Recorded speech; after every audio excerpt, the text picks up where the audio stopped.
Here we are on a beautiful late spring day in Berkeley, and we are well into our practice period. A couple things I would say before I start this lecture. Uh, One is that it's a pleasure. I'm broadcasting today from what was Sojin Roshi's office, and I've been working with Maria Winston in there for the last couple months, going through Sojin's papers and looking at books and uh, really enjoying slowly moving into this space and having a place to meet with people uh, privately. And what I find is for whatever reason, it's very quiet here. And it's somewhat more peaceful than being in my house. And so I'm appreciating that. um, I think I posted earlier in the week, there's a wonderful Burma Spring Benefit Film Festival that's going on. Uh, and I'll try to find you the link for that. But it's really remarkable, and the films are great, and also it's raising money for uh, the democracy movement in Burma. And so far we've raised uh, more than $24,000, and the festival's only been open for a day, so we're doing really great. Okay, let's take a breath.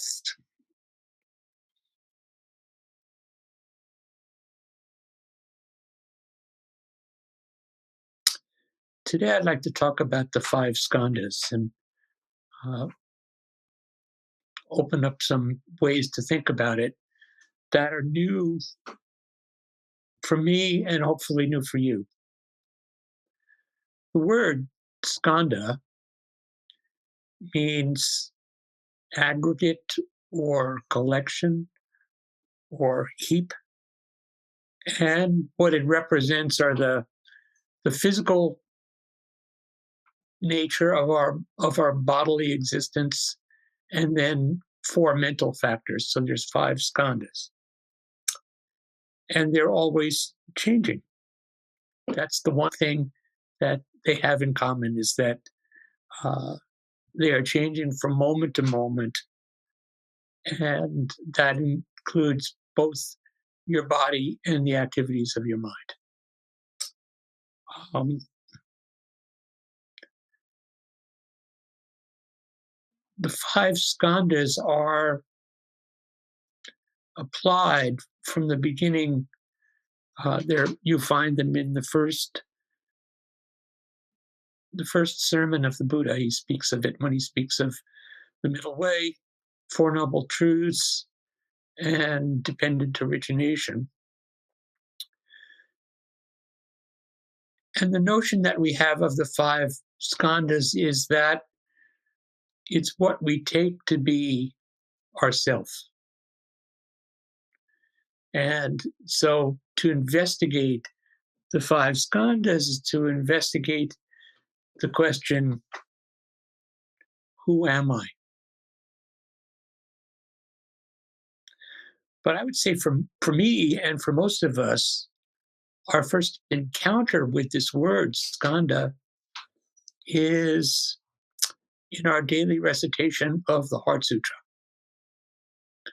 So in the very first lines, it says, Avalokiteshvara Bodhisattva, when practicing deeply the Prajna Paramita, perceived that all five skandhas in their own being are empty and was saved from all suffering.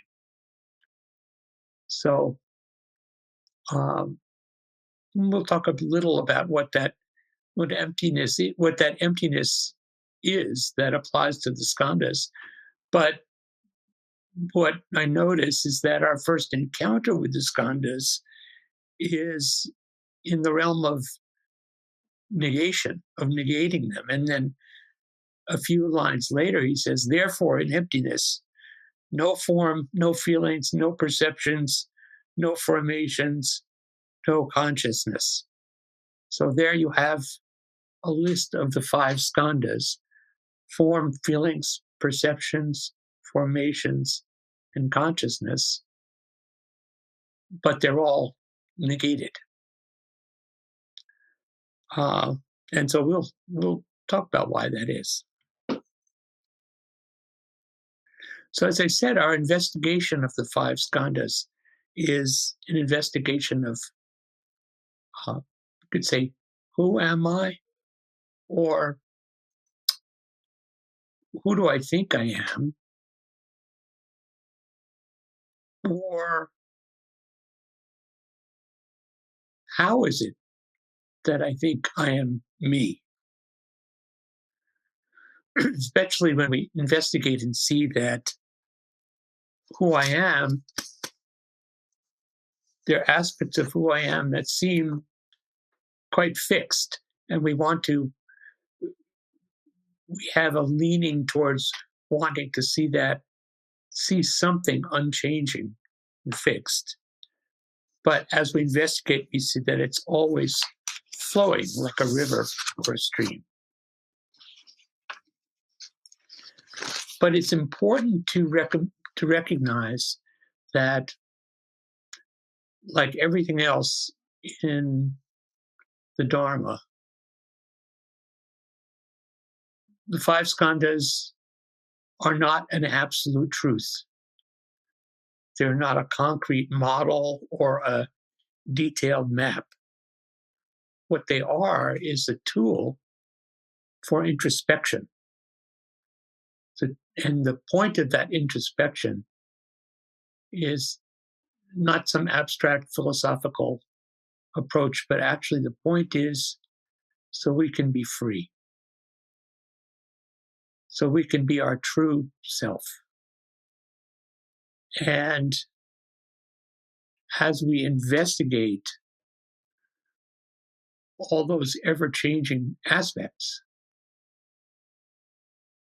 we can find a way to release ourself from bondage to the self. I think that's what the implication is of the Heart Sutra when it says, recognizing that all 5 skandhas in their own being are empty, and this was relieved from all suffering. What that means is, the key word is own being. So there's not something essential that I can boil down to as this form, as me.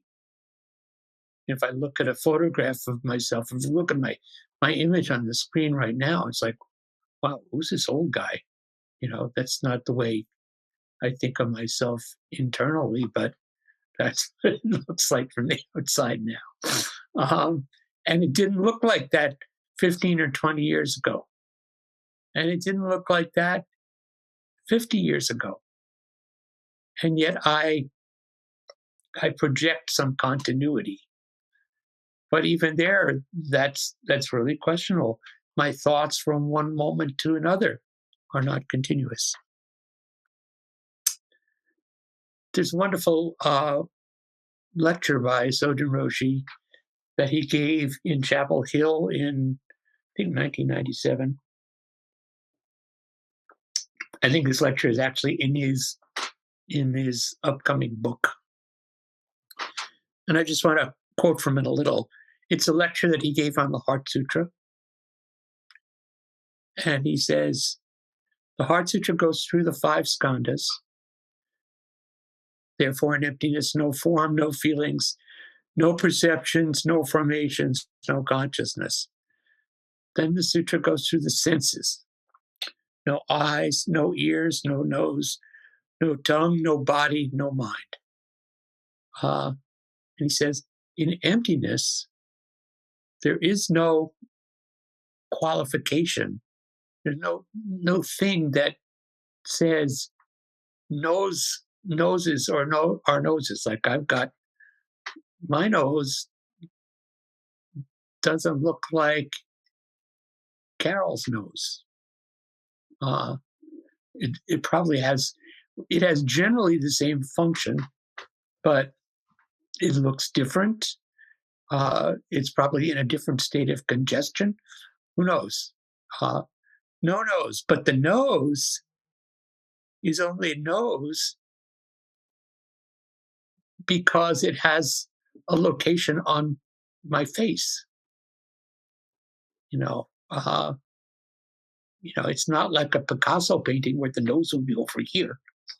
The nose is generally in the same place. Um, so we move from that the nose is an object. Uh, if it's an organ that smells, but right now I'm looking at it, and you can look at your nose very closely. And the reason that you can see your nose is because you have an eye, because you have an organ that's called the eye. And that organ, so it says the eye organ, the object of sight, which is the nose, and the consciousness all come together. They work together, those three. So this is an Abhidhammic analysis of the way our senses work. There's an object, there's an organ, and then there's a consciousness. There's an I consciousness. So Hozan says,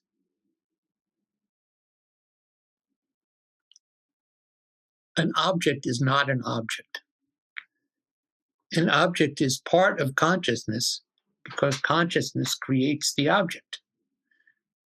An ant, which is crawling on the book that's in front of me, does not cognize it as a book. Only human beings cognize this book as a book. So consciousness creates objects. And Hozan says the five skandhas, form, feelings, perceptions, mental formations, and consciousness, are the five categories that constitute a human being. Or I would say it's the five categories that we think we put together to constitute a human being. We call them five streams because they're always changing. Hozan writes, they are like running streams continually transforming. As soon as we say now, it's already gone. Except that we can continually say now. We are always saying now. But as soon as we say now, it's already not now. So the skandhas are in the nature of being in constant change. So I hope you'll just hold on, because ultimately I want to get to where this is useful to us. I want to reassure you. But first, let's go through the five skandhas very briefly so you have some understanding of what they are. The five skandhas consist of form, and then three functions: feelings, perceptions, formations, and consciousness, which is also a mental function. To my mind, form and consciousness they sort of bracket these three mental functionings, and I'll explain why I think that way. So form is matter, or the body, and it is composed of the four great elements. Dogen, when he talks about the skandhas, he often says the four great elements in the five skandhas. So those elements, of course, are the earth, solidity, water, which is flowing, fire, which is heat, and wind, which is motion.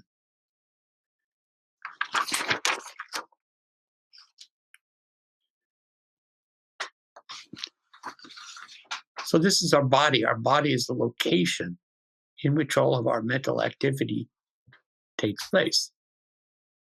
Without a body, we're not thinking, at least in the only terms that we can imagine for ourselves.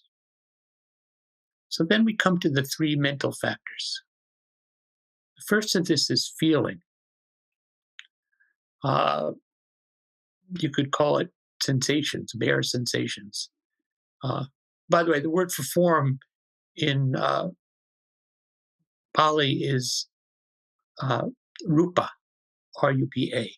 And the word for feelings, as we're framing them here, is Vedana, V-E-D-A-N-A.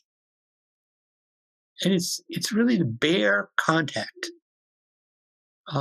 So when you touch something, the first level of discrimination that comes with that contact is simply pleasant, unpleasant, and neutral. Nothing more elaborate than that. That's just the first point of contact. Pleasant, unpleasant, and neutral. But it moves very, very quickly to the second mental factor, which we call perceptions.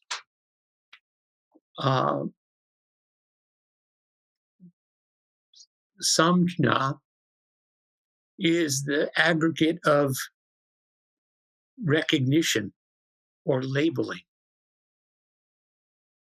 So this skandha of perception very quickly forms a concept or a thought and names the experience that our contact is having. And so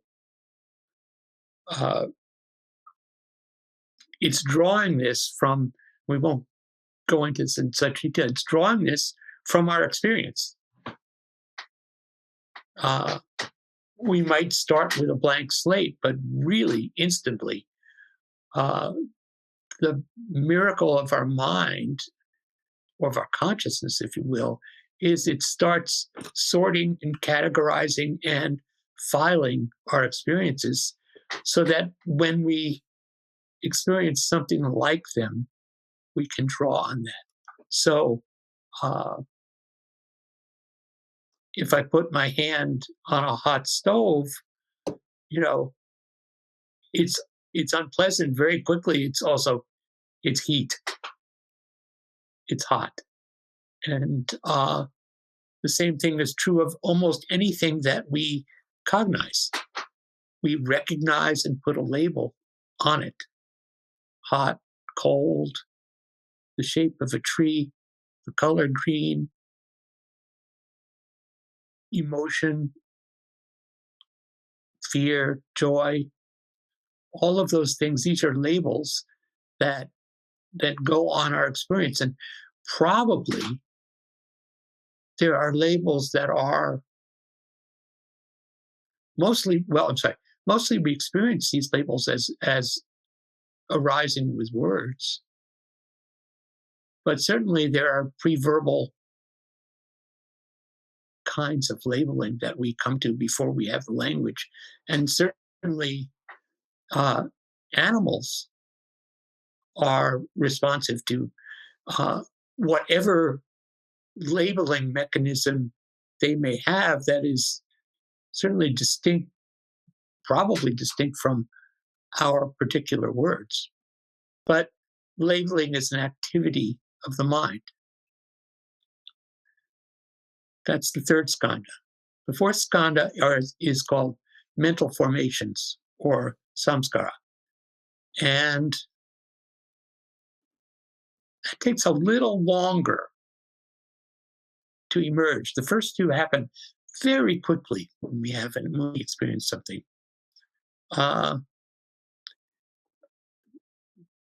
this is called the aggregate of volitional formations. And I would say, uh, I think of it as sort of the story making mechanism uh, that is constructing our perceptions and is putting them into a larger context. And it also includes karmic activities. So all types of mental imprints or conditioning that are triggered by the perception of an object includes a process that will initiate an action for a person. So those are what I'm calling the three mental factors. The fifth skandha is more complicated. Lori and I have been having uh, sort of arguments about it. It's the hardest to categorize, and what you find in Buddhist philosophy is that they wrestled a lot with the nature of consciousness and kept reframing the mechanism and ways of looking at it. But it's not, strictly speaking, that consciousness is not a single thing. It's a collection of consciousnesses that are constantly changing. So those consciousnesses are the five sense consciousnesses: seeing, hearing, touching, tasting. What am I missing? Eyes, ears, nose, tongue, body, mind. Anyway, those are the five senses, and then you have the sense of the mind sense, which is our thinking, which is also an organ of consciousness. It's a sense organ as well as a synthesizing organ. And I don't want to get stuck on that too much. But to me, unless you have consciousness and unless you have a body, then you can't have those other three mental factors.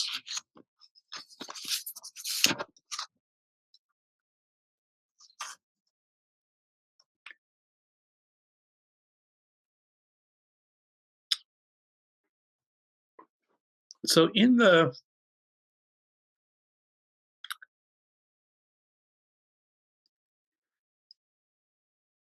first sutra,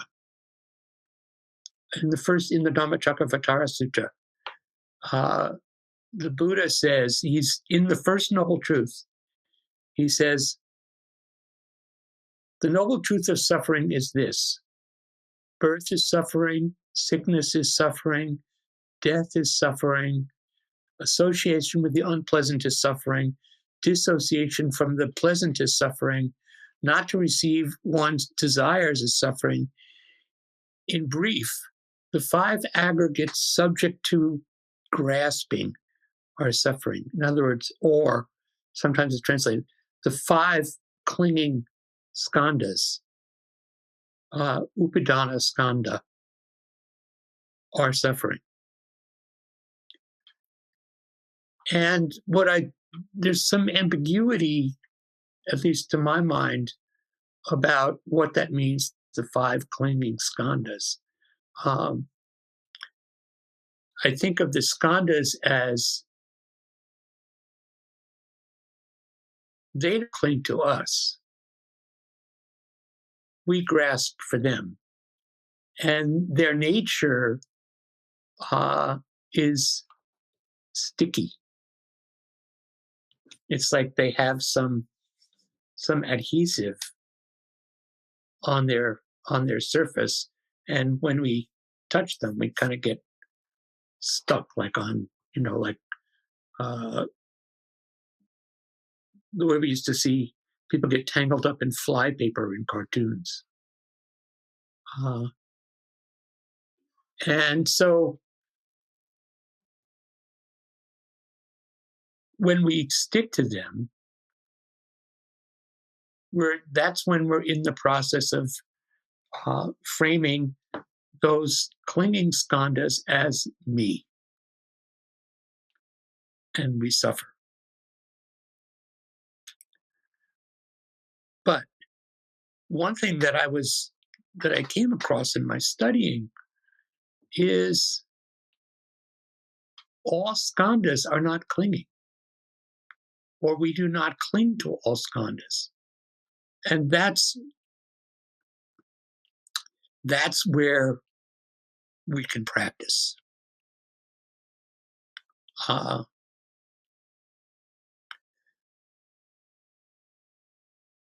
there's one of the things I was reading as an example of skandha clinging. It says, if one believes this body is mine, or I exist within this body, then as one's body ages, becomes ill, approaches death, one will likely experience longing for youth or health or eternal life, will dread aging and sickness and death, and will spend much time and energy lost in fears, fantasies, and futile activities. So in the Nikayas, this kind of activity is likened to shooting oneself with a second arrow. The first arrow is the physical phenomenon, which is, say, a bodily manifestation related to aging or illness. And, it's like, okay, that's being shot with an arrow, that's being wounded, that's not a good thing. But the second arrow is the mental anguish that we spend on the fact that we've been shot, on the yearning for the circumstance of somehow being unshot. And so we wound ourselves again.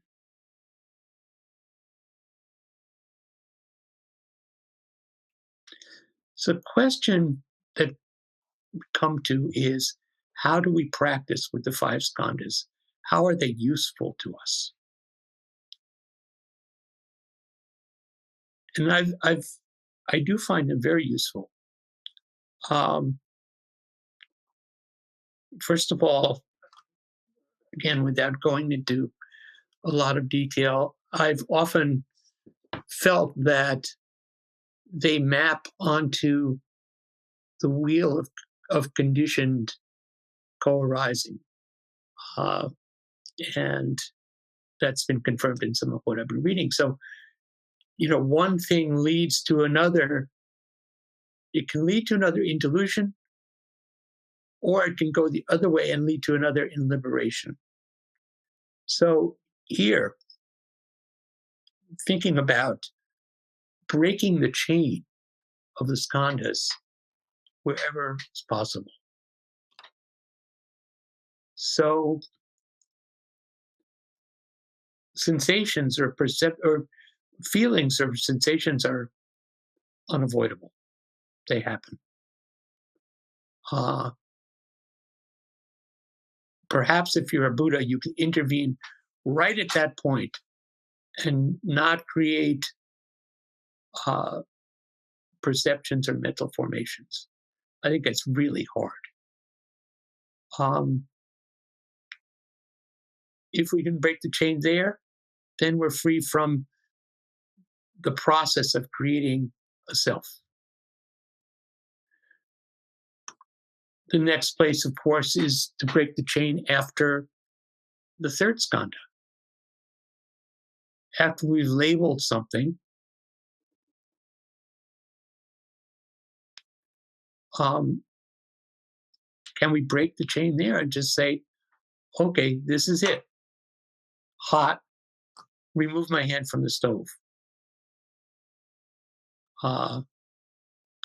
or anything else. So this goes for for emotional issues as well. If we can do that, that's also really good. The third point where we can intervene is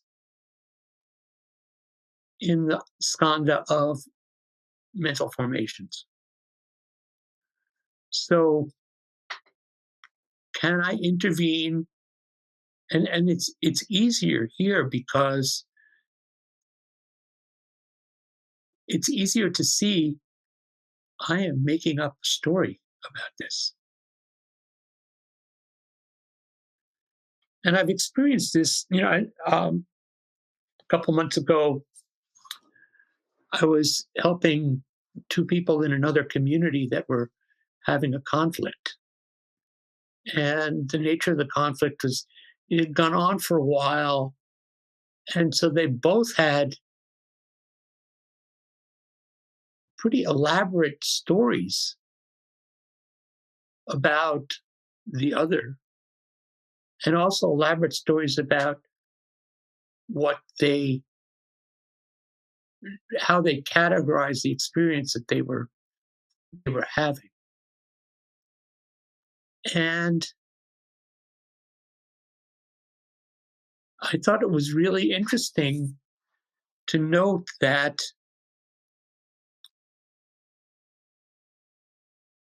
at least initially they were caught in the realm of their story and of believing their story and of not seeing it as a story, seeing it as an accurate interpretation of what had happened. And so I think what we had to do was to lead back from the story, at least lead back from the story to the realm of the perception, to just how did this feel? Not necessarily what this other person may have done, or you think he or she may have done to you, but how did this feel to you? And to do that for both people. But I really, in my thinking about it, I very much thought about the skandhas. So I want to come back to this question of two kinds of skandhas. There's just the five skandhas, which are a diagram of the way our mental activities usually work in this body.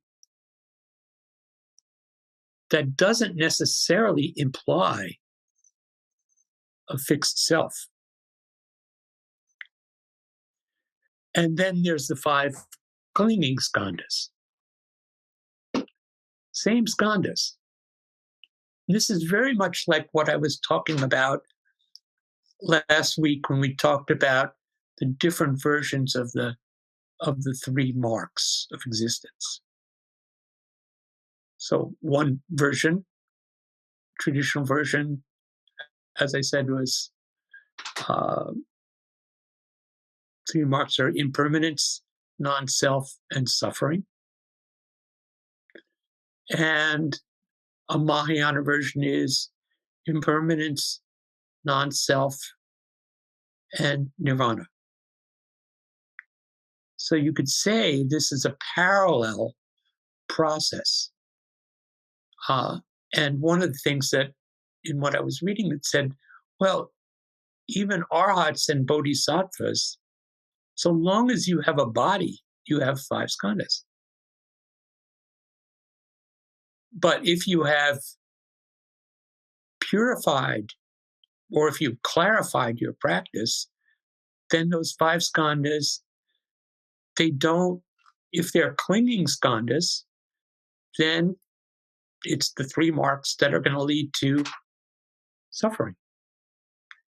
If they are skandhas that are taken just as the natural operation of mind that doesn't imply oneself, then they can lead to freedom. And one way that I do this, and I think, and you can do this, is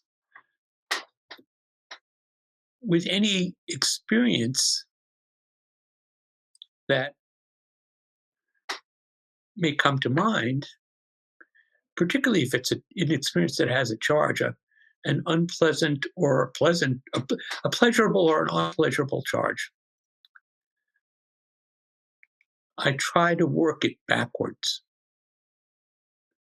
I try to turn that unfolding of the skandhas backwards, like, okay, here's the story I'm telling about it. And just to say, how does this, what's the, in, what's the feeling? And here I'm using a Western notion of feeling, not the bear feeling, but what label on this experience, what label fits this experience, before I make up a story about it.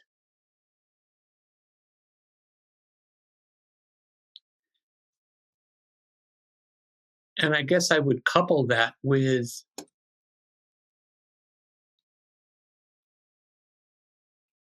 in this story making machinery, I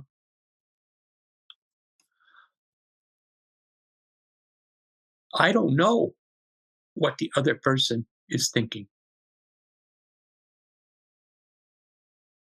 You know, if I look at Jerry, I don't know what Jerry's thinking. But I bet that she has her own story. And our stories could intertwine, they could clash. It's just a story, but I would be curious to know what she is experiencing. I'm curious. The thing that I don't discount stories. Stories are fantastic. We are story-making animals. And this is not something that we want to get rid of. This is something we take great pleasure in. I think, however, that it's really important. We should take pleasures in stories.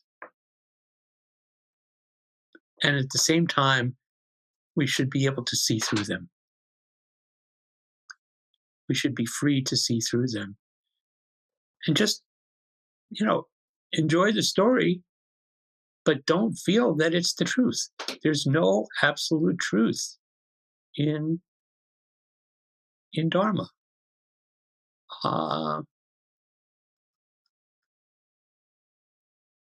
And this goes with Glassman's first tenet, or with Suzuki Roshi's principal teaching, which is beginner's mind. Really, the mind that doesn't know. The beginner's mind, the mind that doesn't not knowing, is the mind before we've locked down on a story. So as soon as we lock down on the story, which is what happens in the conjunction of the fourth and fifth skandha, then we are shaping the world. We're attempting in vain to shape the world in our image. And we know that won't work. But somehow secretly we think it will. And often secretly we think, if everybody just thought like me, things would work really well. That's probably not true. So I think that's where I want to open up uh, for questions and discussion. Uh, and I just say I really enjoyed studying the Skandhas this week because they opened themselves up to me in a way that just I hadn't entered them for many years, and I see them as part of the Buddhist toolkits that we have, in also in the context of the other things that we've been learning uh, during this practice period. So I'm going to go back to Blake, I believe, who's going to call on people, and uh, floor is open for a while. Oh, I wanted to say again, as I said last week, um, be concise in your comments or questions.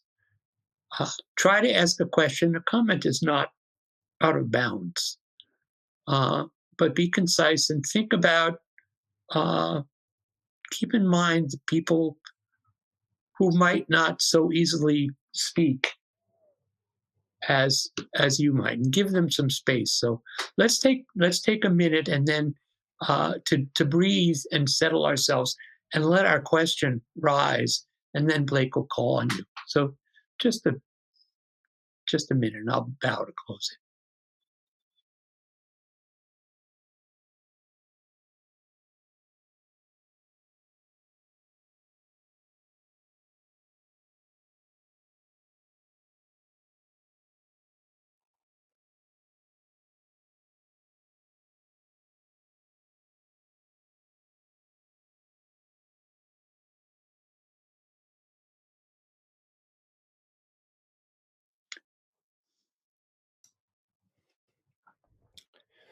Good Sangha, please raise your digital hand. And as I call on you, just take a pause until I have time to co-highlight you. I invite Steph to unmute herself and ask a question. Thank you, Blake. Good morning, Hozan. Morning. Really enjoying your talk. Could you say more about the fifth skandha, consciousness, please? What do you want to know? That's a good question. Okay, so consciousness, I'm going to try to be brief. Consciousness is both an organ and a function. And this is where it's got divided out in the Yogacara school, actually. It got divided out into several pieces, but you have the organ is just the mind that thinks. And so that's creative. It's like that's creating objects, like a dream is an object, an idea is an object, a thought is an object. So those are in the same way that me seeing your little box with the yellow around it is coming to me via my eye consciousness. So same thing, your mind has a function like that, but it also has the integrative function of pulling all this information together and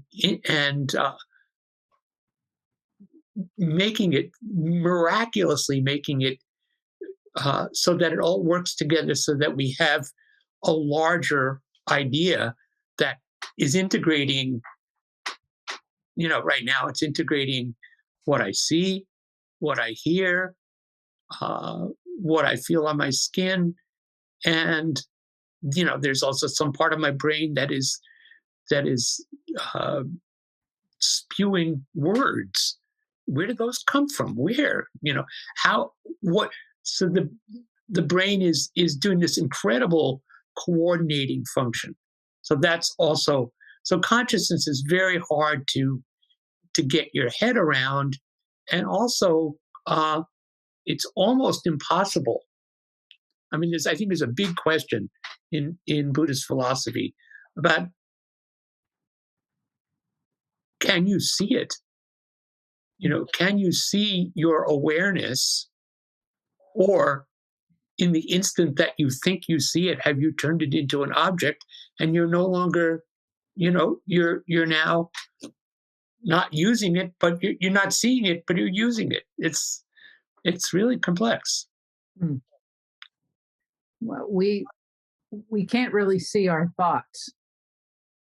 So thoughts are, but we can hear our thoughts in our heads, or we can talk about our thoughts. So how do we let go of acknowledging and letting go of consciousness? Well, I don't think we have to worry about letting go of consciousness. What we have to let go of is the product of consciousness, the stories that we tell, and we don't have to let go of all of them. The idea is not to make oneself blank. The idea is to, follow our vow to liberate all beings. So consciousness, it's a pretty good thing, I think. But the consciousness, what we try to see through, is the story of I, the story of me. That's what we're looking. That's what we try to notice when that's coming up, because then we're turning everything into ourself. And that is the big problem that we have in this world, is we think that there's a difference between you and me. And if we're all part of one thing, then that's a really different way to look at it. But as soon as I separate myself, then all kinds of other hazards emerge. Thank you. Pauline, I invite you to unmute yourself and ask a question. Morning, Hozan. Hi, Paul. I was wondering if you could say something about the skandhas and the practice of zazen. It certainly seems to me that one of the things we get in zazen is practice in breaking that early chain from forms to feelings, perceptions, and also perhaps the later story making. Is that how it is for you? Yeah. I mean, the practice of A nice frame on it, around it. What? Continue, please. Yes, there was. Okay. I hadn't muted somebody. Continue, Hozan, please.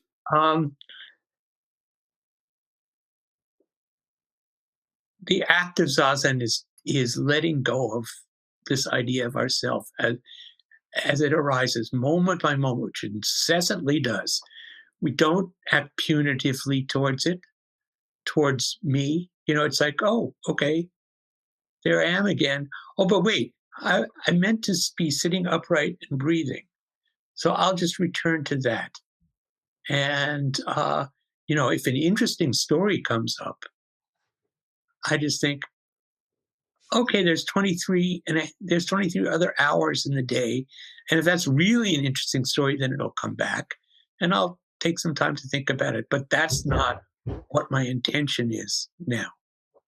So it's constantly setting aside and returning, just returning to that null point, returning to that breath and posture and starting over again with that, and not judging oneself. Thank you. Hozan, there's a question about how to deal with this story. Might you speak a bit more to how it lands in the body to lock down in a story instead of fully inhabiting a story, and how to connect with the associated pain of disconnecting, as, for example, in psychological quote-unquote disassociation or freeze response? Right. Well, I think it's good to come back to what I was saying about this not being the absolute truth, and that certain circumstances in our lives call for other kinds of intervention. Zazen may not be the proper intervention. You know,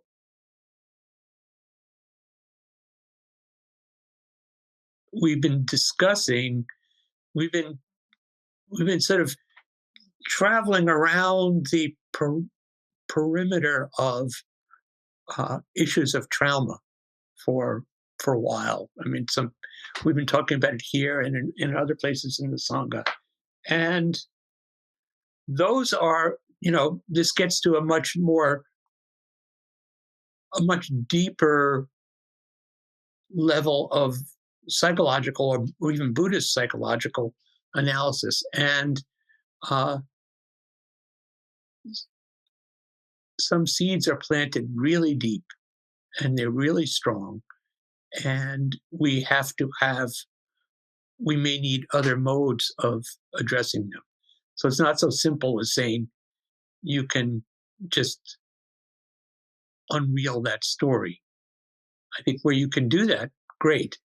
Where it feels like there's a place that's stuck for you, and maybe understandably so, then we need other kinds of intervention, and we need to do that work ourselves. But we also need help from friends, teachers, healers, and I take that pretty seriously. I don't think it may not be enough for someone in that circumstances just to say, okay, I'm going to return to my breath and posture. If you can do that, fine. But if that's not working, do not judge yourself for that not working. So I don't know. I don't think I can go much further than that here, anyway. Mary Beth Lamb, I invite you to unmute yourself and ask a question or make a comment. I'm kind of piggybacking off of Pauline's question. I'm wondering, when do we look deeply at these skandhas if during Zazen mainly we're saying, oh, I'm in one of these, I'm going back to my breath? Do you see what I'm saying? Yes. And what I would say is you are distinguishing between Zazen and the rest of your life. Zazen flows through our whole life. It's not that our whole life is sitting in this cross-legged posture. But Zazen mind, or the mind of practice, has all kinds of elements in it that are suitable to particular moments. One of the factors of enlightenment is investigation. There's time for investigating. You need to see the whole picture, but the whole picture is grounded in Zazen. What Zazen does, I think, is it cultivates our capacity to include everything. And that means, I think, as you're going through your day or as you're sitting in your easy chair, you might investigate your stories. And that's part of the process of the larger manifestation of Zazen mind. Okay, thank you. There's time for everything. Okay. I think that. Rondi, I invite you to unmute yourself and ask a question, or Charlie. It was me, Blake.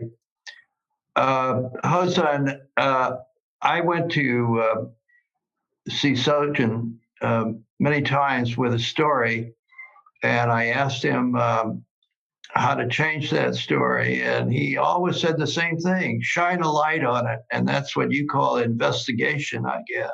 Yeah. I also would like to offer the fact that art can change our perception. Think about Kurosawa, The Seven Samurai, the same story told from the perspective of four different people, actually. So that's all I want to say. That's Rashomon, isn't it? Is that Rashomon he's asking? Oh, yes, you're absolutely right. I was thinking about arrows earlier, so I confused them. But anyway, yeah. What can I say? I really like the whole idea of art.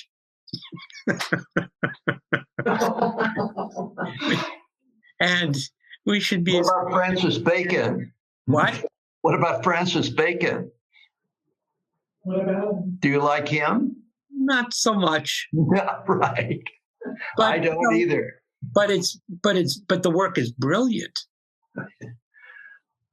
I can admire something that I don't necessarily like. But that's okay. Let's not get tangled in that. Let's bring home the bacon. Very sorry. Beautiful. Thank you. Okay, I got one. You were talking about the nose. I couldn't help but thinking about Durante. He said the nose knows, the Noseknow. Yes. Yes. Schnazola. But when I was in Japan the first time, was a challenging experience. Whenever I went out in public, the kids would gather around me and point at my nose and laugh. Okay, enough of that. Mark Capathorn, I invite you to unmute yourself and ask a question. Hozan, thank you. A contemporary vocabulary of aggregates might be a sensing body, a feeling heart, and a thinking mind. Do you think we could substitute the content of the aggregates, or is it these 5 specific ones that you want to share the value of? No, I think that makes sense. Again, none of these, this is not a direct model or map. And I think what you're suggesting makes sense, and it sounds like it works for you. My point, or what I'm trying to do in this practice period is we're trying to convey some of the teachings in language that we've inherited. Then it's up to us to reframe and reinterpret. I see this working in the Upaya chaplaincy program. There are quite a number of systems that are not sort of orthodox or traditional Buddhist systems that are extremely useful to people, that I understand as reframing, but also they're not just reframing, they're also folding in some of the insights of Western psychology, Western philosophy, that are not in any way in contradiction to what I read in the traditional teachings. This is my way. And it's the same thing with music. I'm sort of a neo-traditionalist. I really like learning what the tradition says, and then finding a way to make it my own, to make it authentic, not to make it be, an imitation or copying. So that's fine with me. What you're saying, and I do that. I'm not doing it today, but I do it in other realms, and I think we all do. Thank you. Well, maybe this is time to end, unless there are any more immediate questions. Thank you all. And I forget, is Peter speaking next week? Yes. Good. And I believe that Ross is giving a Monday morning talk. Yes. So let's just keep on showing up. It's wonderful to be here with you.